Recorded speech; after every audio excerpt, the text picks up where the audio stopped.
Yours. All right. Welcome, friends. My name is Tom Webb. I'm so excited to get to serve you today. There's been 182 participants signed up, so I hope more of them get to funnel in as we get going. But I just want you to know that I'm here today to serve you.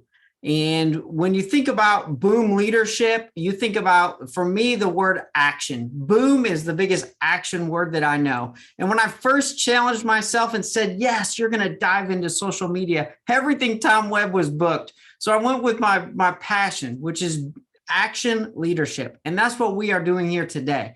You've taken time to come and join with me so we can sharpen iron with one another and we can take action to improve ourselves and our organizations. Now, you're going to hear me tell some stories today, and the stories is a little bit about the background information and what has led me to this framework that I can offer you here. Because my ultimate purpose is to ensure sustainable improvement. We all have a passion for that golden nugget that we can just grab it, implement, and feel, yes, I did something. And you're going to get 13 of those at a minimum that I'm going to call out as we go through. But my purpose is that sustainable improvement. What can I initiate in my career that is going to give me long-term success and ultimately joy?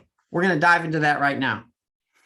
Sometimes we think that we have to implement a new initiative today, and I'm really going to talk about a new mindset. So take two sentences here, type in the chat the exact moment in life when you realized you wanted to become a teacher.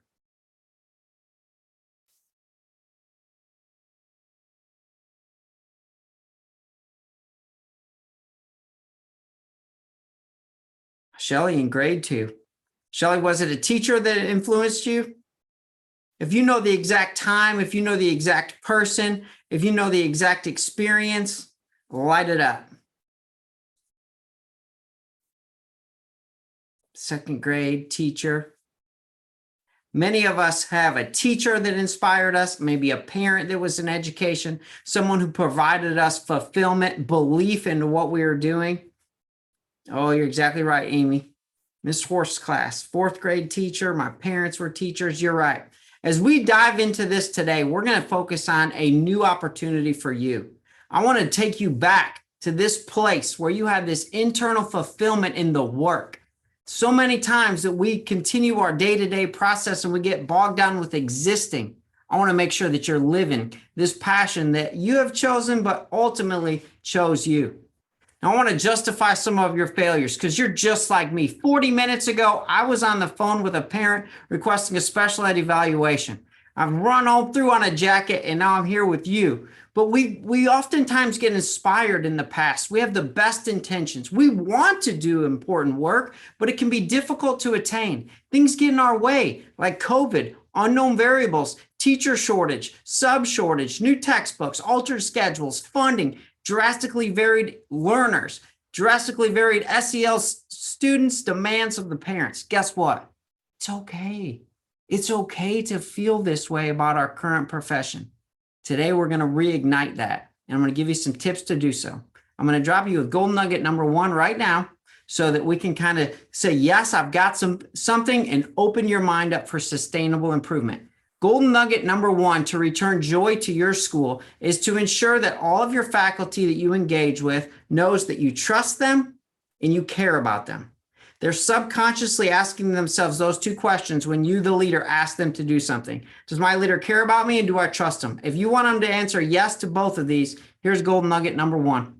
In your phone, enter a new calendar. I call mine blessings. I created this blessings calendar because I want to bless other people for good things that are occurring. What I didn't realize is that through that process, I was really blessing myself. It felt good to know pieces of information and support others. Here's what I do. You create a new calendar, label it blessings, and all you have to do at that point, listen. You listen. When somebody puts in for a personal day and they say, yes, it's our 20th anniversary, we're going to go out on the day. I open up my calendar. I enter that date. We'll set a reminder. My reminder goes off. I send them a text message. Hey, enjoy your day today. You've earned it. Somebody says, oh, we're getting a new puppy. My kids have wanted a pet for a long time. We're going to pick up a new puppy on Saturday. I open up my phone, enter a new puppy. And then when I text them and I just said, hope you enjoy the dog. Can't wait to hear its name. 2 weeks later, I set a reminder. And when I'm walking through the hallway, my phone vibrates and I look up and I say, oh, Kathy, how's the new dog? How are the kids liking the dog? And your staff's like, how do they always remember? We don't remember, but we created a system to help us. Someone takes a sick day, their husband has an appointment for a surgery or procedure, make sure it goes well, set an alert a week later, check in with them. They will feel you trust them and that you care about them. Let's keep going. Now, as educators, we always know that change can be the scariest word in our vocabulary. When staff hears change, they think more work. And when you're overwhelmed, more work is the last thing that you want to get into. Now, this is understandable, but today we're going to shift our mindset a little bit and focus on the process, not the end product. What this does is it makes our work manageable. We all have systems in our school. Today, we're going to learn about how to make them super. Now, ISBE, all the heads of our profession, they want school improvement plans and they want action linked to SMART goals. They want to assess our student performance. They want to assess our schools based on that performance, and then they want to rank us. Now, this causes us to create this picture of a better place with rainbows and unicorn. And if we don't meet that destination, all of our joys disappears. Guess what, guys? We cannot continue through our career with that type of mindset. Let's learn to aim at targets, not joy-sucking goals. We can do this by removing doubt and resort back to the reason we first wanted to become a teacher. And we can allow that to fuel our ambitions. Now, you may be thinking, change is only going to come through a new initiative. It's like a new flavor of the week. Sometimes we feel that way because we've been taught to do that. We then struggle to find that silver bullet, the holy grail, that magic pixie dust that we can sprinkle on ourselves and on our school to accomplish the goal that we want. Today, we're going to talk about returning joy, and we're going to do it by influencing the daily habits of staff. We're going to dive into that process. Now, I believe this. Simon Sinek quoted these words: every single one of us is entitled to feel fulfillment by the work that we do, to wake up feeling inspired to go to work, feel safe when we're there, and return home with a sense that we contributed to something bigger than ourselves. Now, for many of us, we're in leadership positions, and it's our responsibility to ensure that as a leader, we offer that to our staff. And that's what we're going to get into. Take a look at this person. Throw me a thumbs up or a high five or an exclamation point if you want to leave work every single day feeling like this. Now, as you think about the differences between joy and happy, where are my exclamation points? Who doesn't want to feel like this? Oh, there we go, Maureen. Thank you, Maureen. Fire it up here. We all want to feel like this when we leave. Here's the difference between joy and happiness. When you're thinking about happiness, it's connected to what we do, where joy is why we do it, that inner purpose. Happiness is also linked to our desires. The problem with desires, it's an either-or relationship. Either our desires are met and we're happy, or our desires are not met and we're left struggling what to do next. Where joy can be linked to your identity. I'm going to roll through a couple examples here real quick. Joy is in the heart. Joy is in the soul. Joy transcends. Joy runs deep and overflows. Joy endures hardship and trials and connects meaning with purpose. Happiness can sometimes be a struggle and we may pursue it, but in the end, let's choose joy. Take a look at this. If sand represents time, and you feel that there are points in a given day, week, month, school year, or even a portion of your life where you're constantly feeling frustrated. I had one of those moments today. When you're in that case of frustration, you are ultimately stuck in the past. These are things we cannot control. They've already happened. So when your body and mind triggers those feelings and emotions, let that signal come to you and say, I'm focusing and stressing about things that are out of my control. They've already happened. Now, when things happen in the future and you might feel anxious or unsure or uncertain about, those things are in the future. And sometimes we don't know what's happening next. And the next part is we also don't know how much time is left. But when you are focusing on the present and you're focusing right there in the middle on things you actually have control of and variables that you can influence, you're focusing on the present, and that's also where we find joy. Here's the goal for the next 45 minutes. My goal is to ensure that you can believe that creating a super system is the key to returning joy to your school. And guess what? At the same time, it's going to elevate student learning.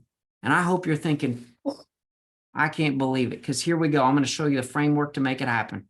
Here's my home team, Carterville Intermediate School. I've worked here for 20 years. I've been assistant principal for 5. I taught for 5 years. And for the past 10 years, I've been principal. Oh, I'm lucky to work with some driven individuals. We've been through some challenging times together. We're a model PLC school. I've been very fortunate to make some student growth goals and receive an exemplary designation from ISBE. Many of the puzzle pieces that work for us, I'm going to share with you so you can see where they fit within your puzzle. But here's the truth of it.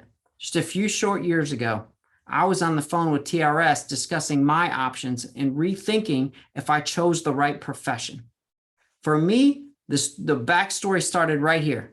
My first year of teaching in 2001. Just prior to this, I sat in the Illinois Valley Community College, and the counselor said, "What do you want to be when you grow up?" And I said, "I want to be a fireman." That's exactly what I wanted to do. She said, "Let me tell you something. You don't have to go to college to be a fireman. What's plan B?" And I said, "Well, I'm going to be a teacher." I was sitting next to my mom. She was a kindergarten teacher, and we decided to dive into that. But what I thought was, I had 12 years in the profession. I want to fast forward now to my second year as full-time principal. What I realized, teaching was not my passion, but leading people towards a common goal was. Our school district transitioned from 3-building configuration to a 4. I was hired as the intermediate school principal. We were grades 4, 5, and 6. Task number 1 was to move from a departmentalized model where students had 2 teachers, math, science, social studies, an ELA teacher, and create more of an elementary self-contained feel. In the end, I felt like we implemented it as effective as we can, but the fact was 50% of them or so were unhappy. My thought process was, how can I return joy to this type of environment? So what I thought was, let's do this. I'm going to be as visible as possible. Anytime someone asks me for something, whether it's time, resource, curriculum, we're going to give it to them. I thought that I could just buy all the resources they needed, provide high professional development when they struggled, kill them with kindness, acknowledge their hard work. And in the end, if I said yes enough, they would come around. But guess what? I was mistaken. Dale Hybreeder, who's on this call with me, he was with me through this journey, and I'm sure it's rolling in your mind right now as well. What came next was, it's 2015. I'm now going into my 3rd year as principal. We had some turnover with staff. We had transfers from staff from building and out of the district. The process that I wanted to create and the work that I wanted to orchestrate, it just became bleak. Budgets became tight. I was getting burned out. We had 540 students, limited staff, 0 extra support. I felt alone. There was no assistant principal in sight, and I started to feel like I was burned out as well. What did I want? I wanted the magic bullet. I wanted the pixie dust to sprinkle on myself and on the school. I wanted to find the secret curriculum, the best teacher appreciation gift in the universe. Now I was open to new initiatives and programs and ideas, and I wanted to create this joyous environment that I always wanted to work in. I thought that having an assistant principal could cure everything, but the invisible enemy that was attacking us was just hitting us from all angles. So what did I have to do? I felt like there was a time when I was borderline shedding tears with my superintendent and was on some conference calls with TRS trying to figure out, what can I change? I knew that something had to change, and I realized that it had to change with me. So I dove back into self-growth. There must be a better way. For me, I knew that if we had to go in on this new opportunity, we're going to have to do it in a new way. And that my leadership was about consistency and service. And so it was either going to break me or it was going to make me better. Now, over the next 5 years, I dabbled with new ideas. I read a lot of these books, from The Miracle Morning to Habits to Atomic Habits to Hacking Leadership. all of these types of information. I just searched through and I was trying to find that magic bullet. But for me, what happened was my epiphany came as I walked into my local barbershop, Division Street, Carterville, Illinois, town of 3,000 people. It's springtime. There's a high school boy sitting in the chair. Rich, the barber, is constantly asking him, what do you want? What do you want? And the boy was too busy explaining the plans he had for his senior prom. He's talking about the car he had access to, the date he was going to go on, how pretty she was. He said he was a 6, but he was locked in with a number 10. We laughed, and Rich asked him again, Rich, he said, how do you want your haircut today? This boy lifted his head up, looked directly into the mirror, back at the barber, and he says, Rich, I want what I always get, only better. And for me, that moment just became my epiphany. And what these words made me realize is, guess what? There is no silver bullet. There's no magic pixie dust. If we want to be better today than we were yesterday, it's going to take change and work. If we want to be better this month than last month, we have to do something about it so that internal joy can be obtained through any situation. To do that, it was going to take some action. This is when the super system framework was born. The formula for this, and I'm going to share it later, is leadership plus habits equals results. That would be a great thing to jot down. If somebody could type it in the notes, I'd appreciate it. Leadership plus habits equals results. Now, how does that look? What do we do?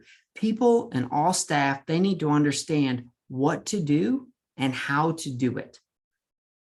It's like a flow chart in their minds. So when outside variables and stressors attack the teacher, attack the school, attack the principal, attack you as the leader, you can go through the flow chart in your mind and understand how you're going to solve this problem or dilemma. It's like armor. You're building your armor, putting it on your body for protection. Now, the results that I've observed in my school and some others that I've coached is that together, it is a common feeling that, hey, we're in this together. We all want to work together for success. This framework was battle tested during COVID and proven successful. I've worked with teachers and principals in both Cahokia and Bourbonnais, and this has worked for them, and I'm confident it can work for you. When COVID struck, my sole focus was to polish this super system armor and get ready for battle. Throughout this time, that inner peace can be drawn back to you, and that's what it's all about. For me, this transformation came because my leadership mindset used to be focused on SMART goals and outcomes, and now shifted to processes and habits. That transformation for me is what developed this. At this point in time, I'm going to have you take a few notes as we go. Anything that jumps out at you, I want to dive into this super system framework so you can visualize yourself leading your classroom or district in this process. As we go along, I'm going to highlight some golden nuggets of things you can implement right away. Here's the formula. Leadership plus habits equals results. When we're done here today and you think super system, how do you create a super system? Here's your formula. Use your leadership to influence the daily habits of those around you and ensure results. There are 3 secrets to doing it. Here they are. If you want to take a picture of this slide, you're welcome to do that. We're going to go through these one at a time. I'm going to preview the framework. I'm going to share how it came to be, communicate some results, show some impact in other districts, and then highlight common problems and solutions you can avoid by implementing this. Your super system mindset number 1. All right, 4 steps. These are the 4 steps. We're going to go through each of these one at a time to accomplish a super system mindset. Number 1 is focus.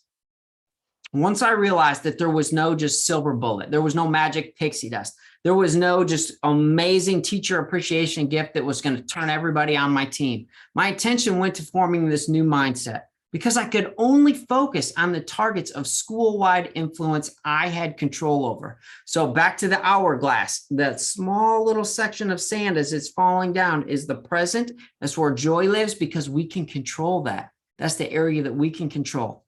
I realized that there was 3 variables to meet any target I wanted to aim at. Number 1 is time.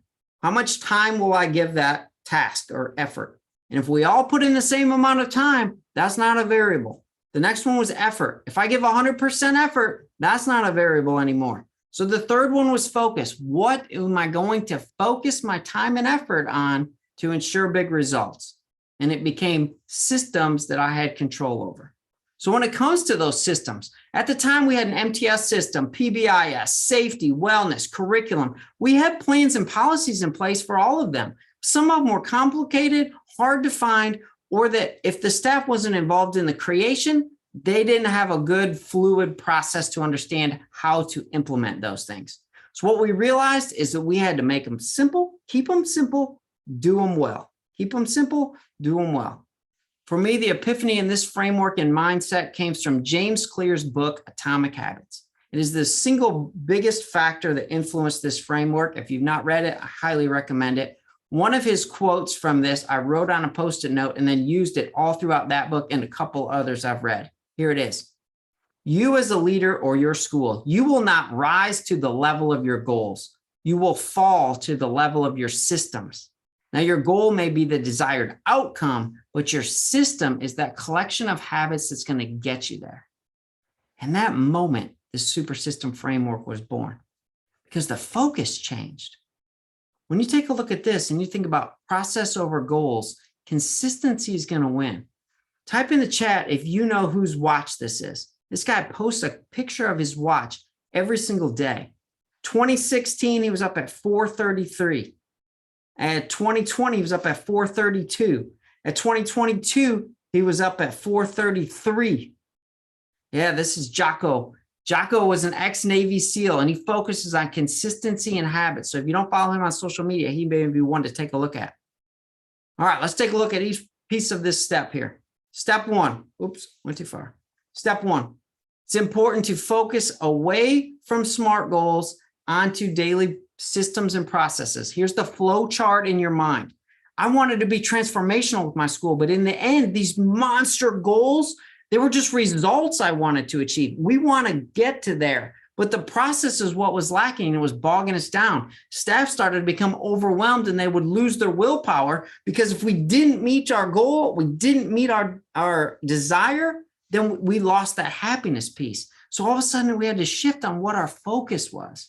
Our focus can be on the systems that will get us there. So those daily habits to move you towards that spot you want to be in. Now take a look at this. This is from James Clear's book as well. The impact of becoming better each day or trip to the barbershop is going to ensure that the impact of your leadership becomes more and more significant. Just like money multiplies through compound interest, habits develop the same way, and they ultimately lead to the results that you're looking for. Now, success becomes the product, the end, but every habit starts with the seed of change. And then as a leader, you have the option. Are you going to water and fertilize that seed today, or is it going to dry out and die?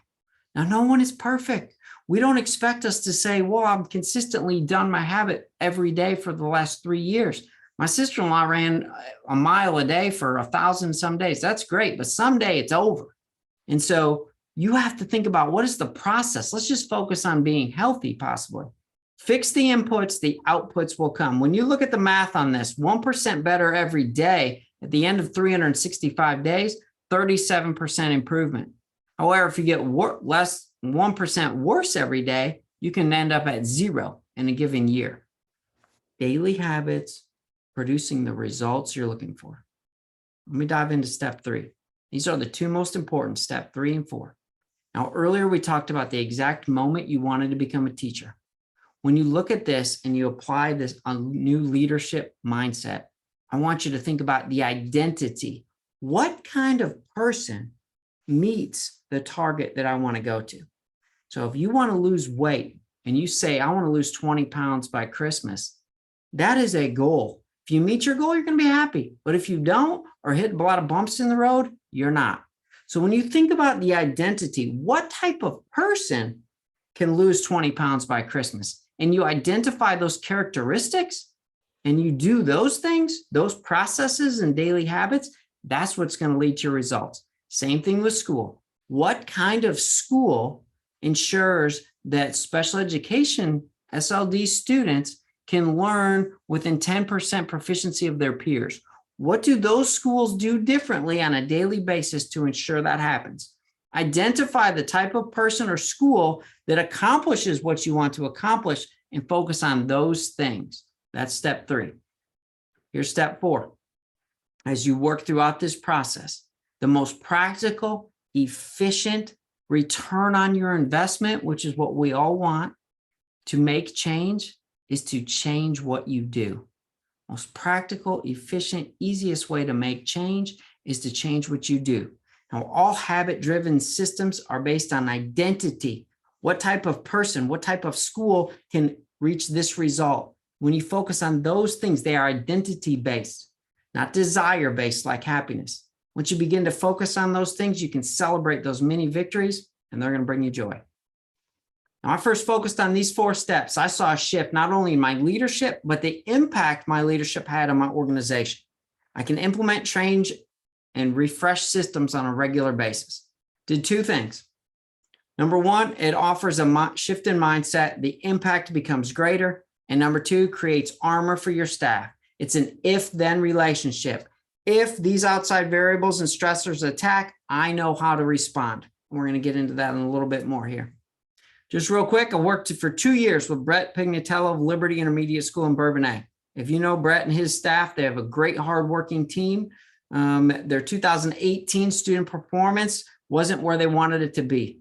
We've teamed up, supported them to develop some PLCs and also impact the systems they have to identify who's learning, who's not, and what are they going to do about it.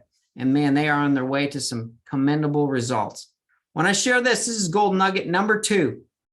I don't want to share the difference between problems, between goals and processes. Here we go. Problem number 1. When focusing on goals, all winners and losers have the same goal. Think about it like this. Every Olympian wants to win the gold medal.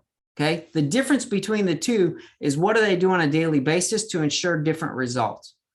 Problem number 2 is that achieving a goal is only a momentary win. When this happens, it's just like telling your child to go clean their bedroom. You tell them to clean their bedroom and they clean it. Yay, we win momentarily, because if we don't change the habits, you're going to be in there next week telling them the exact same thing.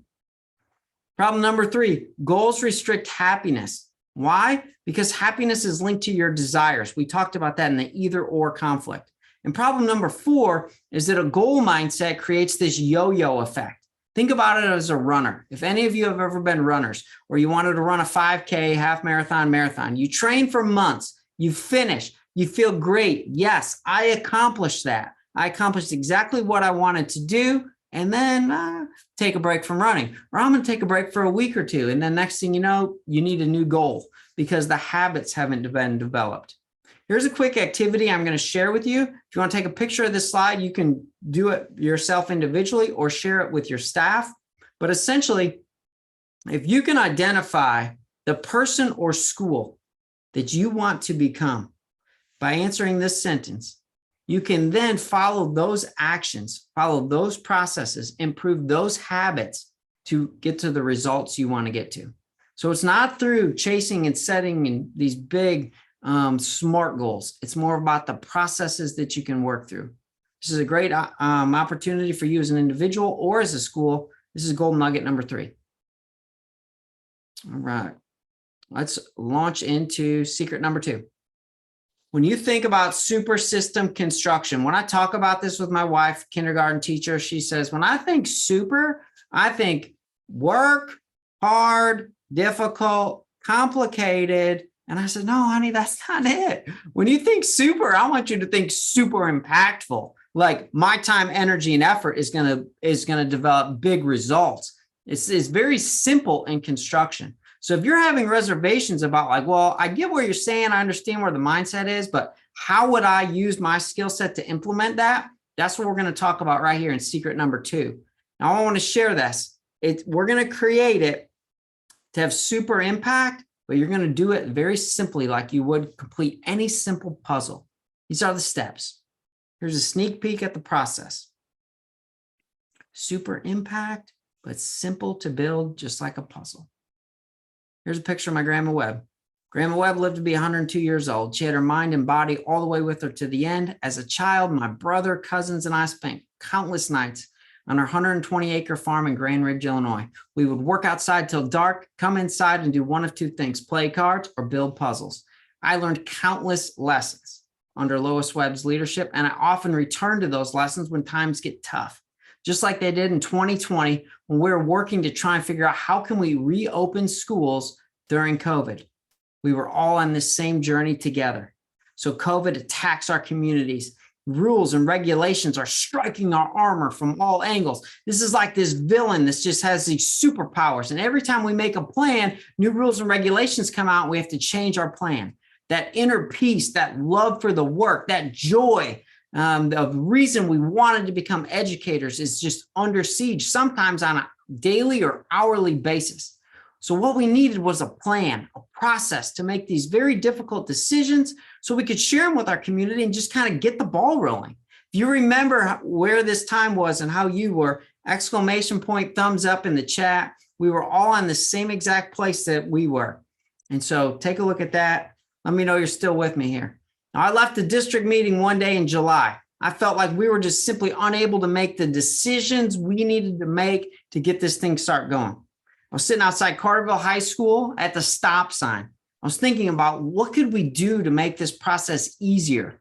My brain took me straight back to Grandma Webb's kitchen table, and it just hit me. Why can't we solve it like a puzzle? Why can't we just solve it like we would any simple puzzle? And this process was born right here. Let me go through these one at a time. First one is an example. Think in your mind that every piece of your school or your district's puzzle has something to do with you aiming at your ultimate target, elevate student learning. Now, you might have a 10-piece puzzle, a 100-piece, 1,000, or a 10,000-piece puzzle, depending on your roles and sizes. But if somebody took all your puzzle pieces of the practices and systems you already have in place that you're going to use to elevate student learning, and they just throw it out, and then they take the cover of the box, which shows you what it needs to look like, throw the cover of the box out. How are we going to solve this problem? How are we going to put our puzzle back together? I'll take you straight back to Grandma Webb. The first thing we would do is find those four corners. Why? They're the easiest to find. And what they do is they manipulate all the other pieces. Once you place those four corners in place, they never move. So here's an example of four corners for our return to learn plan. So the problem has been identified. What are the four factors that are going to influence every part of this decision-making process? And you can put those down. This might be an example just to improve your MTSS plan. How can we strengthen the impact of PBIS? How can we improve student attendance? Find the four factors that influence those. Those become your four corners. The next thing you're going to do is find the border pieces. These are the second most critical actions within your work or district. These are like those micro systems that help influence all big decisions. Those other factors that support you in hitting your ultimate goal or target. So it could be like your universal screener, your social emotional lessons, MTSS committee, intervention, maybe your referral process. All of those micro systems. Start to identify what those are because they will influence your ultimate decision and solution. Third step is easy. Once you laid out those four corners and puzzle pieces, then it's just you fitting through trial and error. So it might be like, we need to figure out a perfect tier 1 social emotional learning curriculum. But if your staff's not ready for that right now, take that super system puzzle and just set it to the side. When they get to that point, you can discuss how you can fit it in. And we often delay change and work to get consensus because we want the buy-in. We need buy-in before we move forward. But guess what? Buy-in never comes for most of us on the front end. Here's golden nugget number 4. If you want buy-in, it comes through this formula. If you have a new change and that comes with new results, then you get your magic buy-in.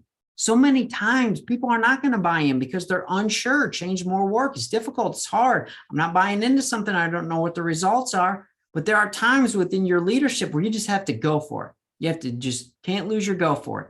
New change plus new results equals buy-in. Golden nugget number 4. Let's take a look at this.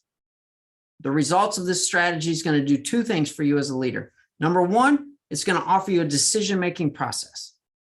Number 2, it's going to create a visual to support your staff onto where their time, energy, and focus leads to. This becomes the new normal for you. We all need direction and a target to aim at, and this process can do just that. I'm so excited that Mr. Highbreeder is here. He is one of my mentors, one person who has built me into the Tom Webb that I am today. And he and I discussed this puzzle strategy at length as his district, Central School District 51, was going through this time. And they were able to make t-shirts and do some puzzles at some board meetings. And I'm so glad that you've joined me today because you're proof that it can work. And so I'm so excited to have you here to validate that. Now, you might be thinking at point, all right, I get the puzzle analogy, but the problem we're currently facing is that students are very immature. Hit me with a thumbs up, exclamation point if you're thinking that. Also, the gap of academic achievement is wider than ever before in my 22-year career. The social emotional needs of our learners are wider than ever before in my 22-year career. Parents' attention span and demand for what they want, when they want, how they want it is higher. Level 1 problem comes with a level 10 reaction. I've dealt with more this week. I can't comprehend where this is coming from. Here's an example. If you're thinking about some of those problems, this is golden nugget number 5. Here's an example of identifying 4 corners of an existing problem. This is a big one for us. It's one of our focuses this year that we're working on. I'm sure you might be similar. These are the 4 foundational pieces that can allow you and your team to make decisions on how to create a better system to work towards a solution to this gap, and especially emotional behavior and activities. So here's another activity. You can take a picture of this next slide, but here is golden nugget number 6, a 3-step process to support your team in strengthening the systems to ensure things keep them simple and do it well.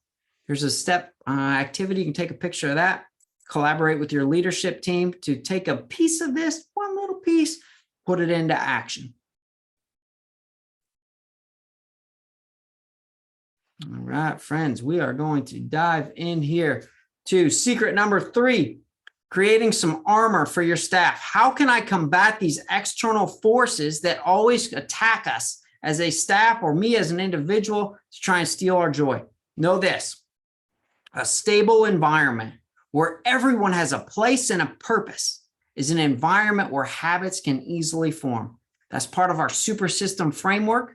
Leadership plus habits equal results. Where do habits most easily form? In a stable environment where everything has a place and a purpose. We're going to go through the following steps here. Take a look at these. We're going to roll through these one at a time and give you some background on how you can implement these into your school. First step. Now, things rarely go as planned. I used to love telling my girlfriend, who's now my wife for 20 years, that, hey, we're going on an adventure.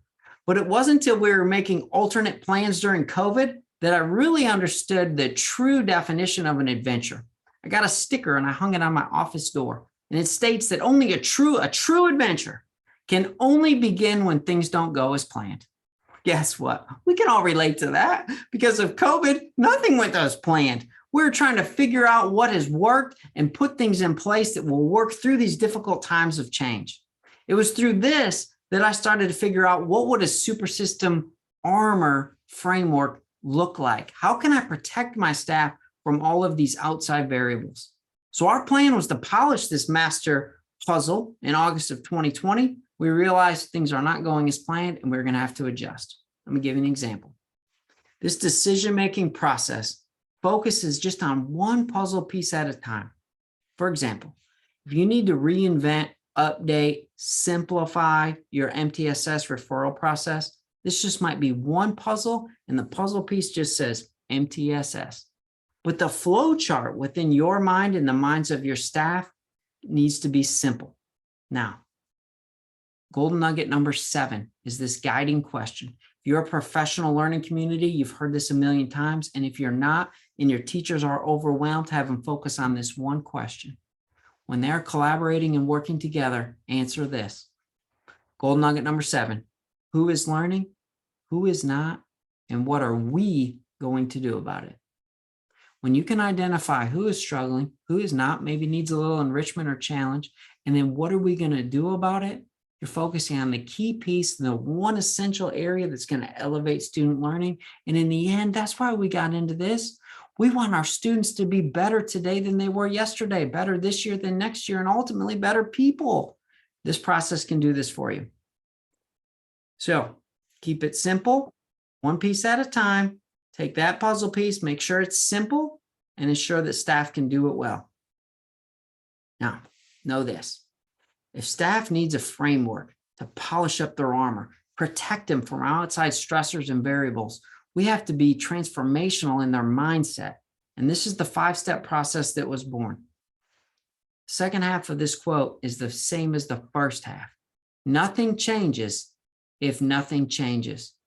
If you're in the same place or same event or same process you've been in the past and nothing changes, your results are not going to change. And we don't have to do transformational change, remember. We're just going to simply focus on processes and habits that will lead to results. Let's go into this. Here are the 5 steps. I'm going to go through these one at a time. Step number 1. Before you can prepare yourself, your school, your district for battle, you got to set up your forge. A forge is that safe place that you can gather with peers, sharpen iron, and prepare yourself to lead. This framework started with my dear friend, Tommy Kobeth. We were coming back from the IPA conference, the fall conference, and he says to me, this is amazing. Every time we get together, we talk about things and I feel like I'm getting better. I'm just getting smarter. And I said, I feel the same way. I said, iron sharpens iron, buddy. And he said, we got to do this on a more regular basis. And I said, where do people get together and sharpen iron? And he says, in a forge. And the forge was born.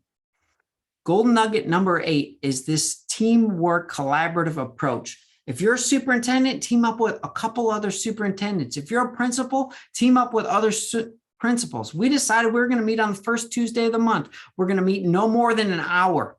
We're going to travel from building to building. There was only 4 of us. I said, how can we structure our time to ensure that we can keep it to 1 hour?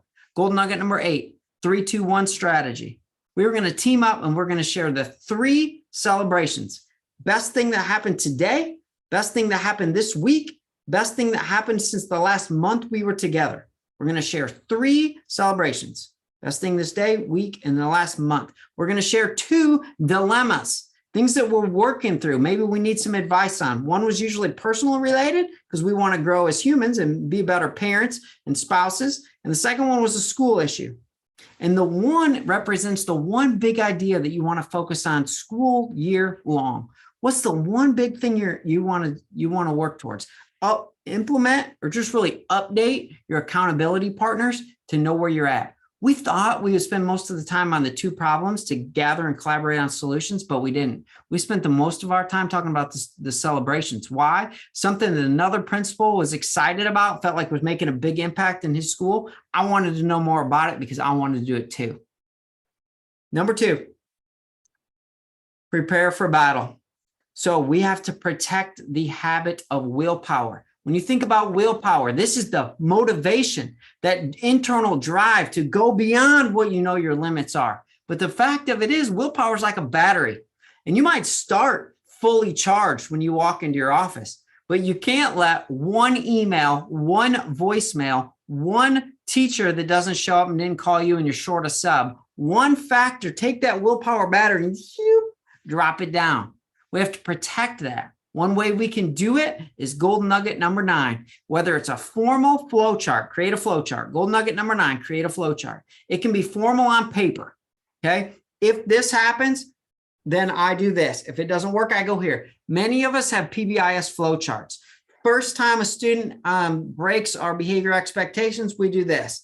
If that doesn't work, we do this. If it's a major result, we do this. And it flows down so you know how to handle it.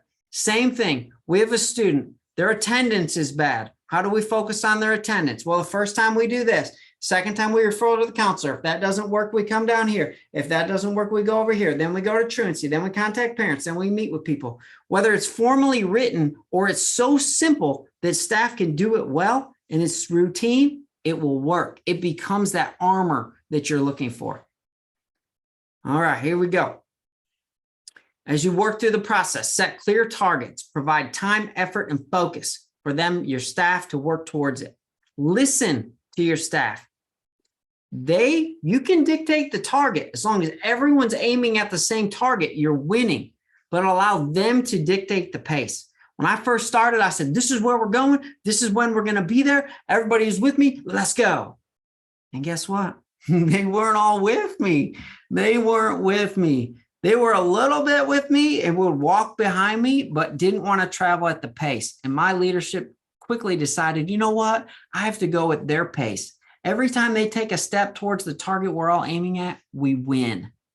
We win. Golden nugget number 10, the most valuable asset your teachers have is their time.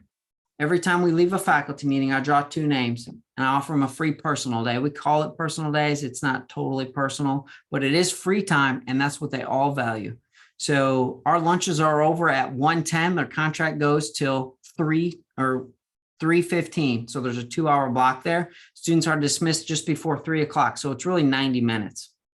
I draw 2 names. I cover a classroom. My assistant principal covers the classroom for that 90 minutes. What I thought was, hey, I'm giving them more time. Yay, us. I'm going to get some street cred for this. What I realized was they loved the time and they love it and they cheer and go crazy when their name's drawn. But what they really loved was I was in the trenches doing their work. I saw how difficult it was. I saw where the problems were. I interacted with the students that constantly frustrate them. So personal day raffles, golden nugget number 10, can give you some short-term and long-term joy back for the teacher. And in the end, it will remind you why you wanted to first be a teacher too. Step 4, hope becomes the leading indicator in success. Research will show hope influences relationships, academics, career, and in business. It also leads to this healthier and more joyous life that we want. Now, hope-filled leaders and organizations can make the impossible possible.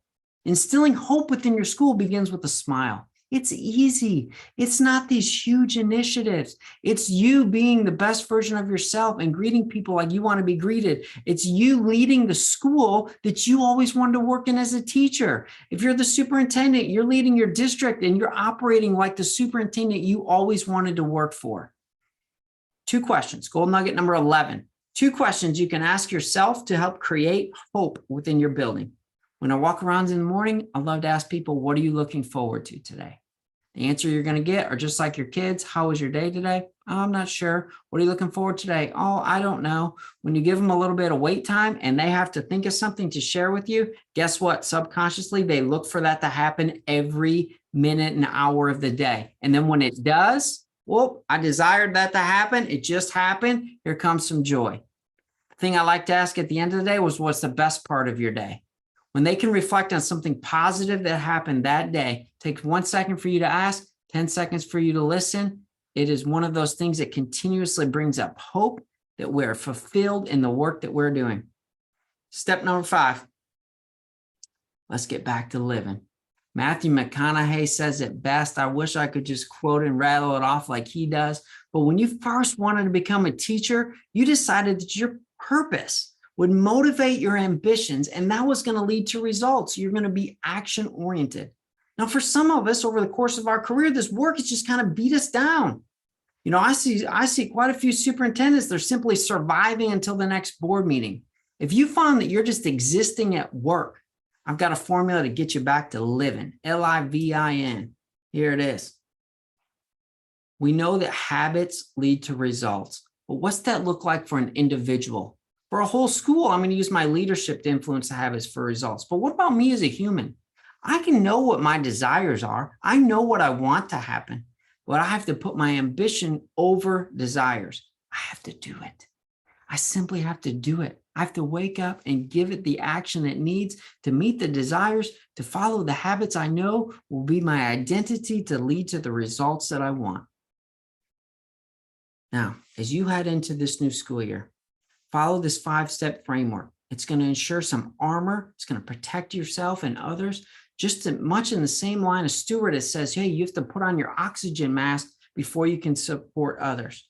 Remember, this framework is not an initiative. It's a mindset shift, primarily from goals to processes.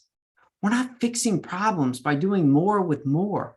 We're troubleshooting failures by rebuilding the systems you currently have in place to keep them simple and do them well. It's going to offer new opportunity and hope. It's also going to create this framework that can lead to some joy. Now, I'm going to dive back into my personal forge this school year. We have a new set of principals. My number 1, Tommy Kobeth, I mentioned, he left education. He's now a financial planner. We have got to maintain the winning formula that has supported the reason we wanted to become a teacher and support our staff to also feel the same way. Now, habits can be difficult and time consuming. You need a system. Here's an activity. Take a look at this. This comes from James Clear's book. This is a habit loop, how to create a new habit. Starts with a cue. Now, this cue may be linked to time, location, a preceding event. It's what triggers your brain to act. You have to have a cue. From there, you're going to have a craving, that motivational force. What do I ultimately want to see happen? That's going to trigger your response, the actual habit you perform. And then it's going to lead to the reward. The reward is the response delivers the reward. If you don't have the cue, you're never going to do the habit. If you have the cue, but you don't have the craving, you're never going to follow through with the habit. And even when you do the habit, you wake up when the alarm goes off, you get straight out of bed, you have motivation, you drink your cup of coffee and you exercise. There's that response I wanted. If you don't have the reward, you're not going to continue it. You need a strategy to continue this. This habit loop is gold nugget number 12. Take a picture of this. You can search this on YouTube and it'll also walk you through it. If we had more time, I would give you a bunch of examples. Proven success right here. This is an app that I've used for the last 4 or 5 months. It tracks my morning routines and my habits. There's millions of those apps out there, but I encourage you to take a look at those, try them out, see what you think, start implementing some of those in your personal life, and then see how you can easily transition that to school. Now, when you think about supporting your school as building a super system, if I can support you in any way, you can reach out to me right here. The number one thing I want you to remember, to build a super system within my school to return joy, I need to ensure my leadership influences the habits of others, which will lead to results. You can develop a super system mindset by focusing on the process, not those joy-sucking goals. You can construct it like you would any simple puzzle, and you can forge your armor by making sure you focus on the inputs in the daily work to make sure your outputs, they will come. They will come. The most impactful and efficient way to change yourself is to change what you do. Let me leave you with this one statement. Time is the most valuable asset you have. May your actions ignite that boom within your school so that joy may just overflow throughout. We are now friends for life. You are all members of Team Boom. I appreciate your time. If I can support you in any way throughout your journey, always reach out to me. This phone number will ring straight to my cell phone. You can text it. You can email me. Find me on social media. I'm here to help you. Thanks so much for your time. Arlen, I appreciate your leadership and tech support as we rolled through this today. I wish everybody a great afternoon and an even better school year. Awesome, Tom. Thank you so much for this awe-inspiring presentation. So many great tips, so many great strategies to build super systems so we can return some joy back to education. Thank you so much for that. We've got a few minutes left, Tom, if you want to hang out with us and answer any questions or comments that our participants might have. Feel free to type your thank yous into the chat. Let Tom know you appreciate him. But if you've got questions, open up that chat. Make sure you're sending to everyone. If you want to ask something of Tom right now before we sign off this afternoon, the chat line is open. The Q&A is open. And if you want to raise your hand using that toolbar at the bottom, I will enable your microphone so you can share directly with Tom out verbally. But yes, a lot of great comments coming through the chat. Can't wait to watch it over again. I love that, feeling energized. Oh, Mr. Hybrader, very kind words. You'll always be my mentor. Thanks for that.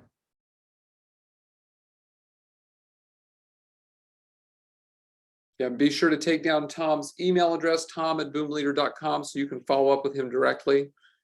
Jessica, great question. So I'm going to be emailing a link to the recording tomorrow after we process it and get it uploaded to YouTube.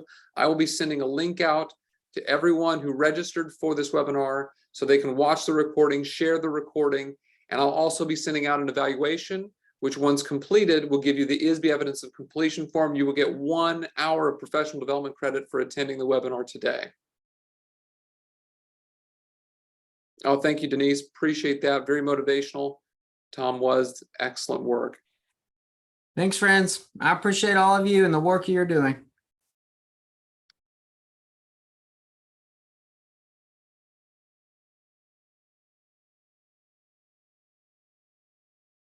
Any final thoughts or closing remarks or questions for Tom before we log out for the day? Feel free to type that into chat. We will monitor chat. Q&A is also open. Glad I was able to get everybody the ability to chat. It was turned off in the beginning, but it's glad to see it's coming through now.